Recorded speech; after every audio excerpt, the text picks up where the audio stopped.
কষ্ট করে পরীক্ষার জন্য প্রিপারেশন নিলেন আপনি কয়েক মাস, কিন্তু ফলাফল যখন ভালো হয় তখন একটা আনন্দ আছে না নাই?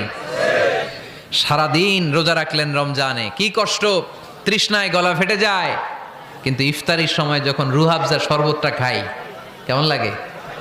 একটা আনন্দ আছে না নাই? এজন্য আল্লাহ বললেন فإن مع العسر يسرا إن مع العسر يسرا। ও নবী, কষ্টের দিন মক্কায় অল্প কিছু দিন, মদিনাতে আনন্দের দিন অপেক্ষা করছে।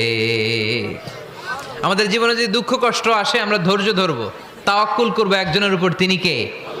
কারণ আমরা বিশ্বাস করি কষ্টের দিন এটা চিরকালের জন্য নয়, সামনে আনন্দের দিন আমাদের জন্য সেট করে রেখেছে কে?